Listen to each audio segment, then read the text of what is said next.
কানাডাতে যারা বসবাস করতেছেন বা করেন এবং যারা ভবিষ্যতে কানাডাতে আসতে চান, উভয়ের মধ্যেই একটি টেন্ডেন্সি থাকে কানাডাতে থাকা অবস্থায় অথবা কানাডা থেকে ইউএসএতে ভিজিট করার। অর্থাৎ আপনি যদি কানাডার বাইরে থেকে শোনেন, আপনার একটা প্ল্যান থাকতে পারে যে আপনি কানাডাতে আসবেন। পাশাপাশি যেহেতু পৃথিবীর সবচেয়ে দীর্ঘ সীমানা ইউএস এবং কানাডার বর্ডার, সুতরাং এখানে কানাডা থেকে ইউএসএ একটু ঘুরে ফিরে আসা, অথবা কানাডার যারা কানাডায় যারা অবস্থান করতেছেন তাদেরও কিন্তু এই ধরনের একটি প্ল্যান থাকে। তো এই জন্য মূলত আমাদের আজকের এই গুরুত্বপূর্ণ আলোচনাটি সাজানো। আপনি কানাডা থেকে কিভাবে ইউএসের জন্য ভিসার আবেদন করবেন। আপনি হতে পারেন কানাডার পার্মানেন্ট রেসিডেন্ট, হতে পারেন কানাডার ওয়ার্কার, হতে পারেন কানাডার স্টুডেন্ট, অথবা হতে পারেন একজন ভিজিটর। তো যারা ভিজিটর হিসেবে কানাডায় আসতে চান এবং যারা শুনতেছেন কানাডার বাইরে থেকে, তারা কিন্তু প্ল্যান করতে পারেন এভাবে যে আজকের এই গাইডলাইন থেকে তারা কিভাবে কানাডার জন্য আবেদন করা যায় সেটা আমরা কথা বলবো না। মূলত আপনি কানাডার বিষয়ে গাইডলাইন তো আমাদের চ্যানেলে আমরা দিয়ে থাকি বা আছে অলরেডি। তো কানাডাতে আবেদন করলেন, সেই সাথে আপনি ইউএসের ভিসা আবেদনটি কিভাবে করবেন সেই সংক্রান্ত একটি এক্সক্লুসিভ গাইড পাবেন আজকের এই আলোচনায়। আর একটি কথা বলে রাখি, সেটা হচ্ছে কানাডার যারা সিটিজেন তাদের কিন্তু ভিসা লাগে না। তাদের ভিসা ছাড়াই কিন্তু তারা ইউএসএতে যেতে পারেন, কাজ করার ক্ষেত্রেও কিছু স্কোপ পাওয়া যায়। কিন্তু যতদিন পর্যন্ত না আপনি কানাডার পাসপোর্ট হোল্ডার বা সিটিজেন হয়েছেন, তার আগ পর্যন্ত আপনি অবশ্যই কানাডাতে আসতে হলে অবশ্যই আপনার ভিজিটার ভিসা প্রয়োজন আছে। তো এখন আপনারা যারা অবস্থান করতেছেন তাদের বিভিন্ন কারণে অপ্রয়োজনে বলতে ঘোরাফেরার জন্য অনেকের রিলেটিভস থাকে, এরপরে অনেকে কানাডা থেকে বেটার জবস অপরচুনিটি পান। তো জবসের বিষয়টা ভিন্ন, আমরা মূলত যেহেতু আজকে ভিজিটার ভিসা আবেদন নিয়ে কথা বলবো, তো আনুষঙ্গিক অনেক কথাই হলো, আজকে প্রচুর স্লাইড নিয়ে কথা বলতে হবে। তো চলুন আমরা মূল আলোচনায় ফিরে যাই। How to apply for a US visitor visa from Canada. তো ফ্রম কানাডা থেকেও ইউএসের এই ভিসার আবেদনের গাইডটা পাবেন। পাশাপাশি কানাডার বাইরে থেকে যারা শুনতেছেন তারাও এখানে কীভাবে কানাডাতে আবেদনের পাশাপাশি আপনি ইউএসের আবেদনটাও করবেন সেটার একটি ফুল গাইড পাবেন ইনশাল্লাহ। তো প্রত্যেক বছর কিন্তু মিলিয়নস অফ পিপল তারা কিন্তু কানাডা থেকে ইউএসএতে ট্রাভেল করে। মানুষের কিন্তু খুব কমন টেন্ডেন্সি থাকে যে এত দূরে এত টাকা খরচ করে বিমানের টিকিট করে আসলাম কানাডায়, তো পাশের যে ইউএসএ রয়েছে সেখানে একটু ঘুরে আসি। অথবা আপনার দেখা গেলো যে ইউএসএতে বিভিন্ন ধরনের সেমিনার, সিম্পোজিয়াম, মিটিং, রিলেটিভস এগুলো থাকে, এগুলোর জন্যই মূলত মানুষ আসার জন্যে একটু প্ল্যান করে। তো এই জন্যই tourism, business, medical treatment, visiting family and friends, এই কারণেই কিন্তু মূলত এই ভিসার একটা ইস্যু সামনে চলে আসে। তো if you are a Canadian resident or a foreign national living in Canada or outside Canada, you are planning to visit the United States temporarily, you will luckily need a USA visitor visa. Officially যেটাকে বলা হচ্ছে B1 B2 visa. তো B1 B2 visa কি সেটা আমরা এখানে clarify করব, আপনারা অনেকেই জানেন। তো ইউএসের ভিসা অ্যাপ্লিকেশনের প্রসেসটা একটু বিরক্তিকর কিছুটা হলেও। এখানে আপনার সব কিছু অনলাইনে এক বর্ষাতেই বা আপনার অ্যাট এ গ্যালেন্সে করতে হয়। প্রথমবারের মতো যারা আবেদন করেন তাদের জন্য এটা একটা বিরক্তিকর বিষয়। এই জন্যে আজকের এই গাইডগুলো আপনাদেরকে প্রি প্ল্যান বা পূর্ব প্রস্তুতি নেওয়ার ক্ষেত্রে সহযোগিতা করবে এবং কী কী ডকুমেন্টগুলো রেডি রাখতে হবে সেগুলোর ব্যাপারে একটু গাইড পাবেন। আশা করছি এগুলো আপনাদের জন্য সহায়ক হবে অবশ্যই। This comprehensive guide is design to walk you through every step from understanding the visa conditions and eligibility criteria to booking your biometric appointment and submitting a successful application. তো আমরা শুরুতে আসি ইউএসএ ভিজিট ভিসা অ্যাকচুয়ালি কি, what is a USA visitor visa. A US visitor visa যেটাকে আমরা বলতেছি B1 B2 is a non immigrant visa. এটা কিন্তু ইমিগ্র্যান্ট ভিসা না। ইউএসের ভিজিটর ভিসা আবেদনের সময় ইউএস কর্তৃপক্ষ যদি মনে করে যে আপনি এখানে গিয়ে থেকে যাবেন, আসবেন না, তাহলে কিন্তু অবশ্যই আপনি ভিসা পাবেন না, কারণ এটা আপনার ইমিগ্রেশনের সুযোগ নেই। অথবা এই ভিসাতে আপনি এসে এখানে কোনো ইমিগ্রেশন প্রোগ্রামের আবেদনও করতে পারবেন না, সেটারও অথরিটি নেই, যদিও কানাডা সেই অথরিটিটি দেয়, ইউএসএ দেয় না।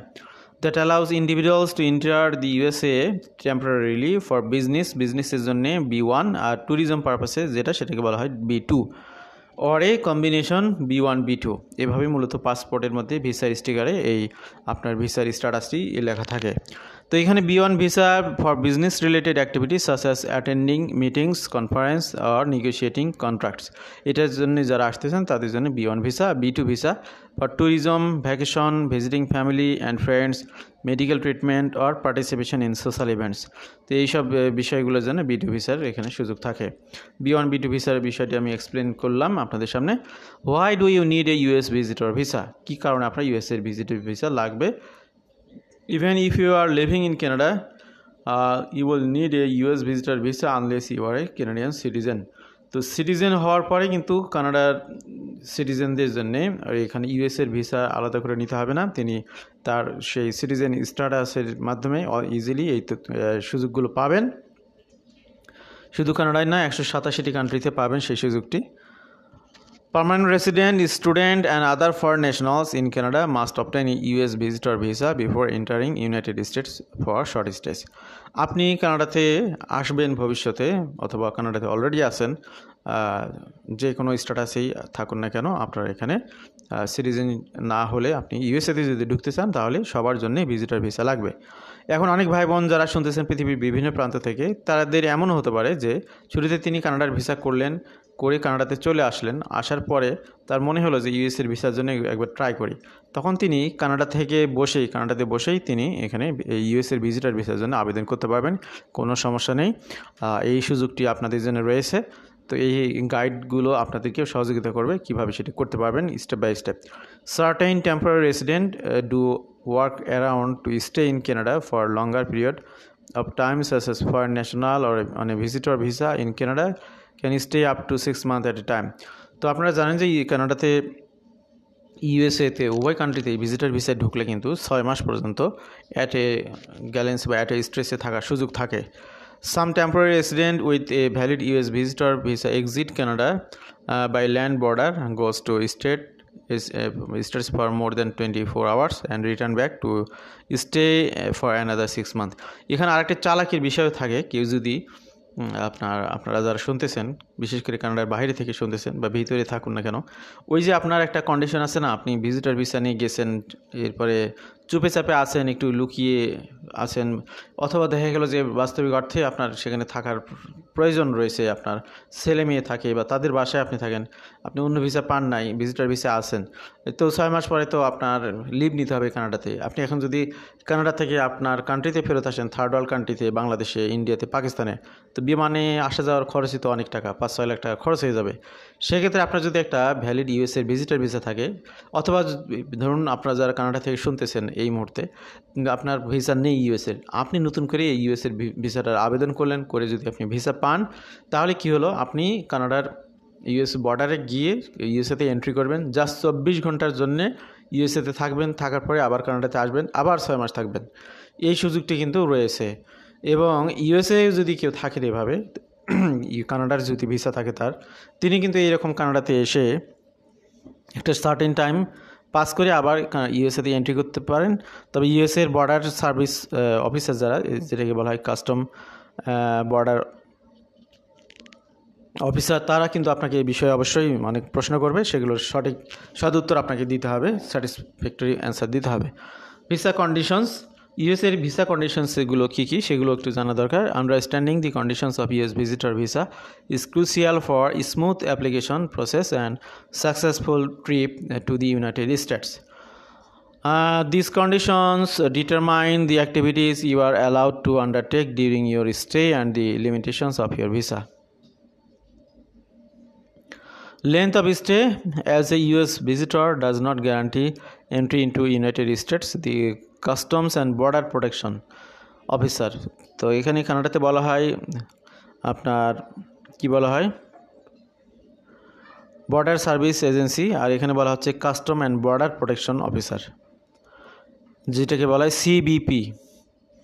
At port of entry determines the length of your stay, which can be up to 6 months. তো ইউএসএর ক্ষেত্রে যেটা হয় সেটা হচ্ছে যে আপনি যখন কানাডার বর্ডারে ইউএসএর বর্ডারে এন্ট্রি করবেন, তখন সেখানে সিবিপি অফিসার আপনার সাথে কথা বলে, সে যদি মনে করে যে জেনুইনভাবে আপনি ভিজিটর হিসেবে ঢুকতেছেন, অন্য কোনো ঝামেলা নেই, তাহলে আপনাকে তারা এন্ট্রি করার সুযোগ দেবে এবং আপনার পাসপোর্টে একটা সিল দিয়ে দিবে, যে ডেটে আপনি এন্ট্রি করতেছেন সেই ডেটের সিল থাকবে, এবং আর একটি সিল মানে সিলের মধ্যে আর একটি ডেট থাকবে যে ডেটে আপনার 6 মাস পূর্ণ হবে, অর্থাৎ 6 মাস পর্যন্ত আপনি একটানা থাকতে পারতেছেন এখানে ঢুকলে।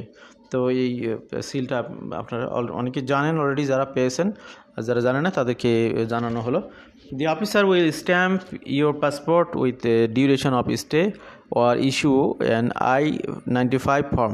এখানে দুইটা ঘটনা ঘটবে, হয় তারা একটি স্ট্যাম্পিং করবে 6 মাসের ভ্যালিডিটি সহ, আর তা না হলে তারা আপনাকে একটি I-94 ফর্ম আপনাকে দিবে স্পেসিফাইং দি ডিপার্চার ডেট। তো আপনার কোন ডেটের মধ্যে এই ইউএস লিভ নিতে হবে সেটার একটি ডেট সেই I-94 ফর্মের মধ্যে মেনশন করা থাকবে। Activities permitted under a US visitor visa. তো ইউএস ভিজিটার ভিসা যেহেতু দুইটি ক্যাটাগরি আপনারা জেনেছেন, একটি হচ্ছে B1 আর একটি B2। তো এই B1 B2 ভিসা নিয়ে আপনি কানাডাতে আসলে কোনটাতে কী ধরনের অ্যাক্টিভিটিস করতে পারবেন সেটাও একটু জানিয়ে রাখাটা দরকার। আপনি যদি B1 ভিসার জন্য আবেদন করেন এবং সেটা যদি পান, তাহলে এখানে বিজনেস মিটিংয়ে অ্যাটেন্ড করতে পারবেন, কনফারেন্সে অ্যাটেন্ড করতে পারবেন। এরপরে আপনি নিগোশিয়েট কান্ট্রিজ কন্ট্রাক্টস, অর্থাৎ ইউএসের কোনো প্রতিষ্ঠানের সাথে যদি আপনার কোনো নিগোসিয়েশন থাকে সেটি নিগোশিয়েট করতে পারবেন। কনসাল্ট উইথ বিজনেস অ্যাসোসিয়েটস, মোট কথায় বিজনেস পারপাস বা business related any kinds of activities আপনি করতে পারবেন এই B1 ভিসার অধীনে। 2 নম্বর যেটি সেটি হচ্ছে B2 ভিসা। আপনার B2টা হলো অ্যাকচুয়ালি ট্যুরিজম পারপাসে। এখানে site seeing, visiting family and friends, attending social events, receiving medical treatment or participating in amateur performance for sports events। তো এখানে B2 ভিসাটা বুঝতে পারতেছেন, অনেকে মেডিকেল ট্রিটমেন্টের জন্য আসেন, তারাও কিন্তু এই B2 ভিসাটি নেবেন। এখানে আনুষঙ্গিক যে বিষয়গুলো থাকে, যেটা অ্যাকচুয়ালি আপনার অপশনালও বলা যেতে পারে, site seeing, visiting family friends, এই ধরনের কাজগুলোর জন্য যেটা আপনার সুযোগটি পাওয়া যায় সেটা হচ্ছে B2 ভিসা। তো ভিজিটর ভিসা নিয়ে এসে আপনি যে কাজগুলো করতে পারবেন না এখানে, এমপ্লয়মেন্ট, অর্থাৎ এখানে আপনি কোনো কাজ করতে পারবেন না এবং কোনো পেমেন্টের বিনিময়ে কোনো কাজ করতে পারবেন না, এটা হলো একটা বিষয়। You can not work or receive payment from US source. Study enrolling in a course of study is not permitted. আপনি আসলেন ইউএসএতে ভিজিটর ভিসা নিয়ে, মনে হলো যে এই প্রতিষ্ঠানে কিছু প্রতিষ্ঠান পছন্দ হলো, ভর্তি হলেন, ক্লাস শুরু করলেন, এরকমটি করলে আপনি ল ব্রেকিংয়ের কন্ডিশনে পড়ে যাবেন। আপনার ভবিষ্যতে আপনি ইউএসএর ভিসার কখনোই পাবেন না, আপনাকে ব্যান করে দেওয়া হতে পারে। এই জন্য এই ব্যাপারে আপনাকে সাবধান থাকতে হবে। Permanent residency, you can not apply for permanent residency while on a visitor visa. তো ভিজিটর স্ট্যাটাস থাকা অবস্থায় কিন্তু আপনি ইউএসএতে পার্মানেন্ট রেসিডেন্সি দিয়ে আবেদন করতে পারবেন না, কিন্তু কানাডার ক্ষেত্রে এই কন্ডিশনগুলো নেই। ইভেন কানাডাতে স্টাডি পারমিটও আপনি কনভার্ট হতে পারবেন। আপনি একটা প্রতিষ্ঠানে ভর্তি হলেন, তখন আপনি সেখানে কানাডা থেকেই আপনি সেটা চেঞ্জ করার জন্য, আপনার স্ট্যাটাস চেঞ্জ করার জন্য আবেদন করতে পারবেন। পার্মানেন্ট রেসিডেন্সি প্রোগ্রামের জন্য আপনি যে কোনো সময় যে কোনো জায়গা থেকে কানাডার জন্য আবেদন করতে পারেন। কিন্তু ইউএসএর ক্ষেত্রে ইউএসএতে গিয়ে স্টাডি এবং পার্মানেন্ট রেসিডেন্স, এমপ্লয়মেন্ট, এগুলো কোনো কিছু করা যাবে না। তো এই বিষয়গুলো মাথায় রাখতে হবে। ভিসা ভ্যালিডিটি, তো ইউএসের ভিসায় ইউজুয়ালি 10 বছর মেয়াদ থাকে। কানাডার ক্ষেত্রে যে এরকমটি হয় যে আপনার পাসপোর্টের মেয়াদের বেশি তারা একদিনও কিন্তু কানাডার ভিসা দেয়নি। ইউএসের ক্ষেত্রে সেটা না, তারা যদি আপনার ভিসাটা মঞ্জুর করতে চায় 10 বছর মেয়াদ দেবে। আপনার পাসপোর্ট যদি 2 দিন পরেও, বলতে 2 মাস বা 1-2 বছর পরেও আপনার এক্সপায়ার্ড হয়ে যায়, তারপর তাদের ভিসা ভ্যালিডিটিটা 10 বছরই থাকে। এটা একটা সুবিধা ইউএসের ক্ষেত্রে। তবে যে কোনো সময় তারা আপনাকে একটি নোটিশ দিয়ে আপনার এন্ট্রিটাকে রেস্ট্রিক্টেড করতে পারে, ভিসাটি ক্যান্সেল করতে পারে। However, each entry must comply with the condition the visa, the length of stay is determined by the CBP officer. তো সিবিপি অফিসারদের অনেক পাওয়ার দেওয়া আছে এই বিষয়গুলোতে। ইলিজিবিলিটি ক্রাইটেরিয়া, তো এখানে কি কি ইলিজিবিলিটির বিষয় আপনাকে ফলো করতে হবে, খেয়াল করতে হবে, সেটা নিয়ে আমরা একটু কথা বলি এবার। এখানে সার্টেন কন্ডিশনসগুলো আপনাকে ফিল আউট করতে হবে। General eligibility requirement, purpose of visit, you must demonstrate that your trip is temporary and for business tourism medical treatment. ওই যে B1 B2-র মধ্যে যে কন্ডিশনসগুলো আছে, শুধুমাত্র সেই পারপাসকে কেন্দ্র করেই যে আপনি এখানে আসতে চাচ্ছেন সেটাই এখানে ফোকাস করতে হবে। এখন দেখা গেলো আপনার মধ্যে প্ল্যান আছে রিফিউজি ক্লেম করবেন, বা এখানে চাকরি করবেন, বা অন্য কিছু করবেন, এই ধরনের বিষয় যদি কোনোভাবে তারা জানতে পারে, প্রকাশ পায়, তাহলে অবশ্যই আপনার ভিসাটি ক্যান্সেল হবে। Strong ties to Canada or strong ties to out of USA, তো এখানে কানাডা থেকে যদি কি আবেদন করেন, তাহলে কানাডাতে যে আপনার স্ট্রং টাইজ রয়েছে, বিশেষ করে কানাডা পার্মানেন্ট রেসিডেন্ট, কানাডার ওয়ার্কার, কানাডার স্টুডেন্টরা সেভাবে প্রুভ করতে পারেন। আর ভিজিটরদের ক্ষেত্রে যেটা হবে, ভিজিটরদের তো কানাডাতে স্ট্রং টাইজ প্রুভের সুযোগ নেই, তিনি তো অ্যাকচুয়ালি ভিজিট করার জন্য এসেছেন। তাদের ক্ষেত্রে যেটা, তাদের যে কান্ট্রি তিনি সিটিজেন, সেই কান্ট্রিতে যে তার স্ট্রং টাইজ রয়েছে, সেই ডকুমেন্টগুলো সাথে রাখতে হবে, সেই ডকুমেন্টগুলো আপলোড করে দিতে হবে, দেখাতে হবে যে আপনি আপনার দেশে ফেরত যাবেন, কানাডাতেও থাকবেন না, ইউএসএতেও থাকবেন না, কানাডাতেও ঘোরার জন্য এসেছেন ভিজিটার হিসেবে, ইউএসএও ঘোরার জন্যই আসতেছেন। তো আপনার পারপাসটা তাদের সামনে ক্লিয়ার থাকতে হবে। এই বিষয়টি আশা করছি বুঝতে পারবেন। ফিনান্সিয়াল স্টেবিলিটি, তো এখানে ঘোরাফেরা মানে যে কোনো পারপাসে হোক, এখানে খরচের একটা বিষয় রয়েছে। আপনার পর্যাপ্ত পরিমাণে টাকা ব্যাংকের জমা রয়েছে কিনা, যেটা দিয়ে আপনি খরচ করবেন, যাতে করে আপনি বিপদে পড়লে গভর্নমেন্টের কোনো এজেন্সি থেকে হেল্প করতে তারা বাধ্য হয়, এই ধরনের ঘটনা যাতে না ঘটে, এই কারণেই মূলত এই বিষয়গুলো আপনাকে দেখাতে হবে। You need to show that you have sufficient funds to cover your travel expenses during your stay in the United States. No immigrant event. You must prove that you have no intention to immigrating to the US permanently. এটা একটা major issue কানাডার ক্ষেত্রে। আপনি এই ধরনের বিষয় আসে না, যদিও আপনার কানাডার ক্ষেত্রেও এই ইস্যুটা এইভাবে আসে যে আপনাকে প্রুভ করতে হবে আপনি কানাডাতে গিয়ে থাকবেন না। ইউএসের ক্ষেত্রেও এটাই প্রুভ করতে হয়, এবং আপনি যে কোনো ইমিগ্রেশন প্রোগ্রামে অ্যাটেন্ড করবেন না, সেটি কিন্তু আপনাকে অবশ্যই প্রুভ করতে হয়। তো কানাডার ক্ষেত্রে যেটা হয়, আপনি ট্যুরিস্ট ভিসায় এসে ওইখানে ইমিগ্রেশন প্রোগ্রামে আবেদন করতে পারবেন। ইউএসের ক্ষেত্রে এটা আপনার ব্যারিয়ার রয়েছে, যেটা আমরা দেখেছি। লিগাল ওয়েতে আপনি লয়ারের মাধ্যমে করতে পারেন, সেটা শর্ত সাপেক্ষে। ডকুমেন্টেশন, এখানে কী কী ডকুমেন্ট লাগবে সেটা একটা major question. Valid passport, your passport must be valid for at least 6 months beyond your intended stay in the United states. যে সময়ে আপনি ধরুন যে আপনি এখন আবেদন করবেন, আপনি অ্যাকচুয়ালি ভিজিট করবেন ডিসেম্বর মাসে, ডিসেম্বরের পরে আরও 6 মাসে যাতে ভ্যালিডিটি থাকে সেইভাবে আপনার পাসপোর্টটা রাখতে হবে। কারণ আপনার ভিসার তারা আপনার 6 মাস অবস্থানের সুযোগ তারা দিচ্ছে, সেই সুযোগ পর্যন্ত যাতে আপনার ভ্যালিডিটি থাকে। DS-160 ফর্ম, আপনাকে অনলাইনে গিয়ে DS-160 ফর্মটি সুন্দরভাবে কমপ্লিট করতে হবে সকল তথ্য দিয়ে। এরপর রিসেন্ট পাসপোর্ট সাইজে একটি ফটো আপনাকে এখানে আপলোড করতে হবে। Proof of ties to Canada, যেটা আমি বললাম যে কানাডা থেকে যারা শুনতেছেন তারা যদি আবেদন করতে চান, সেক্ষেত্রে তার কানাডার employment verification, property ownership, family relationship in Canada, অথবা যারা কানাডার বাইরে থেকে আবেদন করবেন তাদের ক্ষেত্রে তাদের দেশে যে তার প্রুফ অফ রিলেশনশিপ, তার প্রপার্টি, তারপরে এমপ্লয়মেন্ট ইম্পর্টেন্স, এই বিষয়গুলো এখানে ফোকাস করতে হবে। Financial evidence, bank statement, pay stub or tax Returns showing sufficient funds for your trip. Financial evidence তো বুঝতেছেন কী জন্য লাগবে, ঘোরাফেরার মতো পর্যাপ্ত টাকা যা আছে সেটিকে প্রুভ করার জন্য এইগুলো লাগবে। Travel itinerary, detail plan of your trip including flight tickets, hotel reservation and any planned activities, এই বিষয়গুলো আপনাকে অবশ্যই লাগবে। Special consideration for certain applicants, এখানে যাদের একটু ডিফারেন্ট কন্ডিশন তাদের ক্ষেত্রে কিছু বিষয় বিবেচ্য। স্টুডেন্ট এবং ওয়ার্কারদের ক্ষেত্রে, if you are student or worker in Canada, you may need to provide additional documentation such as study permit, work permit along with proof of enrollment or employment. ও যারা কাজ করতেছেন এবং জব করতেছেন কানাডাতে, তারা যদি ইউএসএতে আসতে চান, তো তিনি যে অ্যাকচুয়ালি স্টুডেন্ট তার সাপেক্ষে যত ধরনের ডকুমেন্ট রয়েছে সেগুলো সাথে রাখতে হবে এবং আপলোড করতে হবে। ওয়ার্কারদের ক্ষেত্রেও তিনি যে কানাডার একজন ওয়ার্কার, তারও কিন্তু সব ধরনের ডকুমেন্টগুলো, অর্থাৎ তার ও কাজের সাথে সংশ্লিষ্ট সব ডকুমেন্টগুলো আপলোড করতে হবে প্রুভ করার জন্য যে অ্যাকচুয়ালি আপনি ওখানে এঙ্গেজ রয়েছেন, আপনি এখানে ঘোরার জন্যই আসবেন এবং এখানে ভবিষ্যতে আপনাকে ফেরত যেতেই হবে। এই হলো বিষয়। ডুয়েল ন্যাশনালস, যাদের অনেকে ডাবল পাসপোর্ট রয়েছে, তিনি যে এখানে বিষয় হলো যে ভিসা তো যে কোনো একটা পাসপোর্টের মধ্যে লাগবে, তো যে দেশের সিটিজেন হিসেবে তিনি আবেদন করতেছেন সেই দেশের পাসপোর্টই মূলত তিনি শো করবেন। এটাই হলো এখানে guideline. How to apply for US visitor visa from Canada, আমি এই বিষয়টা আবার একটু এটা স্কিপ করতেছি, ডুয়েল সিটিজেনের বিষয়টি। How to apply for US visitor visa from Canada, অথবা কানাডার বাইরে থেকে যারা আবেদন করবেন কীভাবে আবেদন করবেন এই সংক্রান্ত কিছু গাইডলাইন আপনাদেরকে দিব এখন। Applying for US visitor visa involves several step is recurring careful attention to detail. Complete the DS-160 form, তো সবার আগে যে কাজটি করতে হবে, ওয়েবসাইটে গিয়ে DS-160 ফর্মটা আপনাকে ফিল আউট করতে হবে। এটা একটি অনলাইন ফর্ম। তার আগে আপনাকে সকল ধরনের ব্যক্তিগত তথ্য, ট্রাভেল হিস্ট্রি, এই বিষয়গুলো একটু গ্যাদার করে আপনাকে এখানে বসতে হবে, আদারওয়াইজ আপনি কাজ খুব বেশি আগাইতে পারবেন না।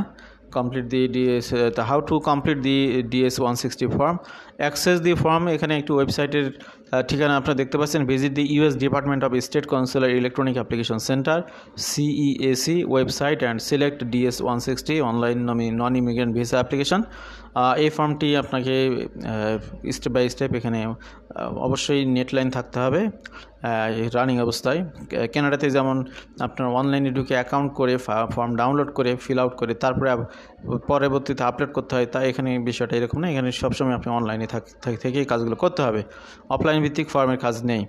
Choose the US embassy or consulate in Canada where you submit your application. এখানে যেহেতু কানাডাতে একাধিক এম্বাসি বা কনসুলেট রয়েছে, আপনার টেরিটরি, আপনি যে প্রভিন্সে রয়েছেন সেটার আশেপাশে কোন কনসুলেট রয়েছে সেটাকে আপনাকে সিলেক্ট করতে হবে। ফিল ইন দি ইনফরমেশন, স্বাভাবিকভাবে কানাডার মতো ইউএসএর অ্যাপ্লিকেশনেও আপনার সকল তথ্য এখানে ফিল আউট করতে হবে, এরপরে ফটো আপলোড করতে হবে এবং সব কিছু দেখে ভালো করে রিভিউ করে এরপর আপনাকে এটা সাবমিট করতে হবে। তো সব কিছু সুন্দরভাবে করে অ্যাপ্লিকেশন সাবমিট করে দিলেন, করে দেওয়ার পরে আপনি একটি কনফার্মেশন লেটার পাবেন বা কনফার্মেশন পাবেন, মেসেজ পাবেন। The next step is to pay the non refundable visa application fee, also known as the MRV ফি। তো এই MRV ফিটা দিতে হবে। তার জন্য আপনাকে কী করতে হবে, log in to your account, visit the US visa information and appointment service website and create an account. এটার জন্য একটি অ্যাকাউন্ট ক্রিয়েট করতে হবে। সিলেক্ট দি পেমেন্ট মেথড, এরপরে এরপর আপনাকে এখানে পেমেন্ট মেথডটা হতে পারে কি, ডেবিট কার্ড, ক্রেডিট কার্ড, আপনার মাস্টার কার্ড, যে কোনোভাবে এটা হতে পারে। Pay the fee, follow the instruction to complete the payment. The fee for US visitor visa is $160। Save the receipt, এরপর রিসিপ্টটা অবশ্যই সেভ করে রাখবেন। After payment you will receive a payment confirmation. Print and save the receipt as you will need to schedule your visa interview. তো এই visa ইন্টারভিউতে বা ভিসা ইন্টারভিউ শিডিউল করার সময় এই রিসিপ্টগুলো আপনার কাজে লাগবে। Schedule your visa interview. Once you have paid the visa application fee, you can schedule your visa interview at a US embassy or consulate in Canada.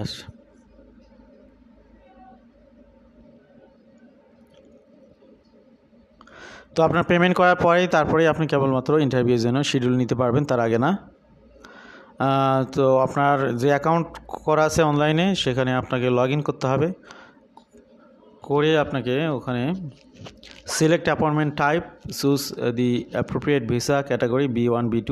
আপনি যে ক্যাটাগরির জন্য আবেদন করতেছেন সেটিকে সিলেক্ট করতে হবে। শিডিউল অ্যাপয়েন্টমেন্টে গিয়ে এরপরে লোকেশন সিলেক্ট করবেন, select the US embassy or consulate where you will attend your interview.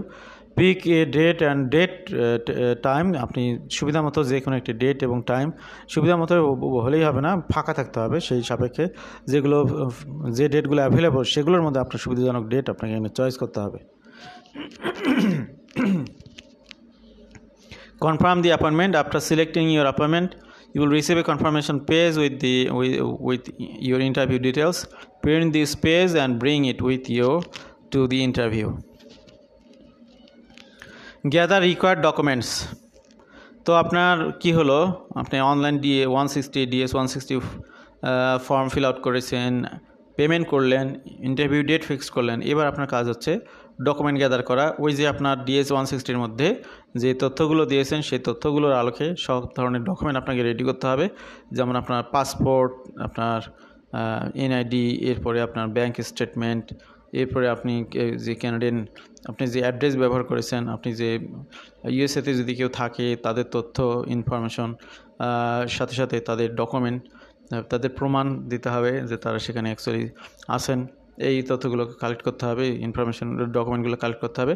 Documents to bring your interview, DS 160 confirmation page, visa application fee receipt, appointment confirmation, এগুলো লাগবে আপনার সাথে করে। ভ্যালিড পাসপোর্ট লাগবে, পাসপোর্ট ফটো, সাপোর্টিং ডকুমেন্টসগুলো লাগবে। তো এই সাপোর্টিং ডকুমেন্ট বলতেই বোঝাচ্ছে proof of ties to Canada অথবা proof of ties to your country, যেখান থেকে আপনি আবেদন করতেছেন সেখানে যে আপনার ফেরত আসতে হবে সেটি আপনি দিতে হবে। ফিনান্সিয়াল এভিডেন্স দিতে হবে। ট্রাভেল আইটেনারি, অর্থাৎ আগে আপনি যে এখানে যে ডেটে আসবেন যাবেন সেই ট্রাভেল আইটিনারি দিতে হবে এবং আগে যে আপনি ঘোরাফেরা করেছেন পৃথিবীর বিভিন্ন জায়গায় সেগুলোর একটি তথ্য এখানে দিতে হবে। Any documents relevant to your application, আরও যদি আনুষঙ্গিক থাকে ব্যক্তিভেদে এটি নির্ভর করবে, এইভাবে আর কি দিতে হবে। Attend your visa interview. তো ভিসা ইন্টারভিউতে আপনাকে শিডিউল অনুযায়ী আসতে হবে। During the interview a consular officer will assess your eligibility for USA visit or visa. তো tips for successful visa interview, এখানে ভিসা ইন্টারভিউ শুরু হওয়ার কমপক্ষে 15 থেকে 30 মিনিট আগে আপনাকে পৌঁছাতে হবে। ফর্মাল এবং ক্যাজুয়াল ড্রেস, আপনি বিশেষ করে বিজনেস ক্যাজুয়াল ড্রেস পরতে পারেন। এরপরে আপনাকে অবশ্যই তথ্য দেওয়ার ক্ষেত্রে, কথা বলার ক্ষেত্রে অনেস্ট হতে হবে, ক্লিয়ার হতে হবে, কোনো ধরনের ফলস ইনফরমেশন দেওয়া যাবে না। এরপরে সাপোর্টিং ডকুমেন্টগুলো সাথে রাখতে হবে, যদি অফিসার দেখতে চায় দিবেন, যদি না দেখতে চায় যে সাথে করে আপনি আবার ফেরত নিয়ে যাবেন। এই হলো বিষয়। এরপরে stay calm, the interview process can be nerve wracking but stay calm and composed will help you make a positive impression. Receive your visa, তো ইন্টারভিউ দিলেন, পজিটিভলি হলো সব কিছু, এরপর আপনার ভিসা অ্যাপ্রুভাল দিল। After your interview the consular officer will inform you of their decision. If your visa is approved, your passport will with this visa stamp will be returned to you via mail or courier service. তো আপনার visa approve হলে পাসপোর্টটা রেখে দেবে, এরপর আপনার ওখানে stumping করে তারপর মেইল বা কুরিয়ারের মাধ্যমে আপনাকে সেটা ফেরত দেওয়া হবে। What to expect after visa approval, তো আপনি ভিসা অ্যাপ্রুভাল হলো অর্থাৎ পাসপোর্ট রেখে দিল, এরপরে এই পাসপোর্টের প্রসেসিং টাইম, অর্থাৎ তাদের এখানে তো অনেকেরই ইন্টারভিউ নিচ্ছে, অনেক বেশি ভিসা ইস্যু হলে তার অনেক সময় বেশি লাগে। Visa processing Times May vary, typically takes few days to few weeks for your passport to be returned. Check visa details. Once you receive your passport, double check the visa stamp for accuracy, including your name, type, visa type, expiration date, অর্থাৎ আপনার যে পাসপোর্টে visa লাগলো সব কিছু check করে দেখবেন। অনেক সময় কিন্তু এখানে ভুল হয়, আমরা দেখেছি গুরুত্বপূর্ণ গভর্নমেন্ট অফিসাররাও আপনার অফিসগুলো ভুল করে ফেলে অনেক সময়। Prepare for travel with your visa in hand, you can start planning your trip to United States. Be sure to carry all necessary documents when traveling, including your passport, visa, supporting documents.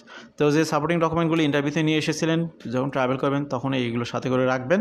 আপনার ইন্টারভিউতে যদি নাও দেখে অনেক সময় আপনার বর্ডারে এগুলো দেখতে পারে, এই বিষয়গুলো মাথায় রাখতে হবে। এরপরে আপনার ইন্টারভিউ হওয়ার পরে আপনার একটা বায়োমেট্রিক অ্যাপয়েন্টমেন্টের বিষয় আছে। বায়োমেট্রিক অ্যাপয়েন্টমেন্ট দিয়ে আপনাকে ফিঙ্গার দিতে হবে, ফটোগ্রাফ নেবে তারা, এটার জন্যও আপনাকে বুকিং দিতে হবে, অর্থাৎ how to book A biometric appointment. As part of the US visa application process, you may be required to provide biometric information including fingerprints and digital photograph. তো ডিজিটাল ফটোগ্রাফ এবং ফিঙ্গারপ্রিন্ট দিয়েই মূলত বায়োমেট্রিকগুলো দিতে হবে।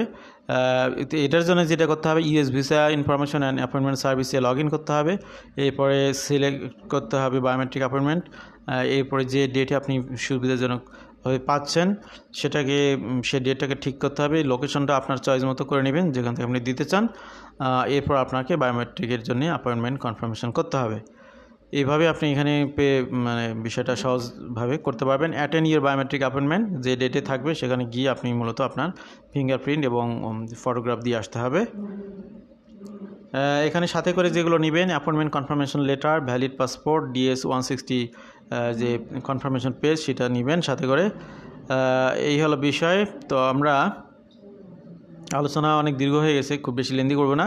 Tips for successful application, successful অ্যাপ্লিকেশনের জন্য অবশ্যই সব কিছু ফেয়ারলি আপনাকে প্রেজেন্ট করতে হবে, ভালো করে খেয়াল করতে হবে কোনো মিস ইনফরমেশন যাতে না যায়, ডকুমেন্টের সাথে মিলে না এরকম কোনো তথ্য দিবেন না, ডকুমেন্টের সাথে তথ্য যাতে করে সাদৃশ্য থাকে এই বিষয়গুলো খেয়াল করবেন। যে সময়ের মধ্যে যেতে চাচ্ছেন একটু আর্লিয়ার স্টেজে আপনি কি অ্যাপ্লিকেশনগুলো করতে হবে যাতে করে সময় পান ডকুমেন্টগুলো গ্যাদার করার জন্যে।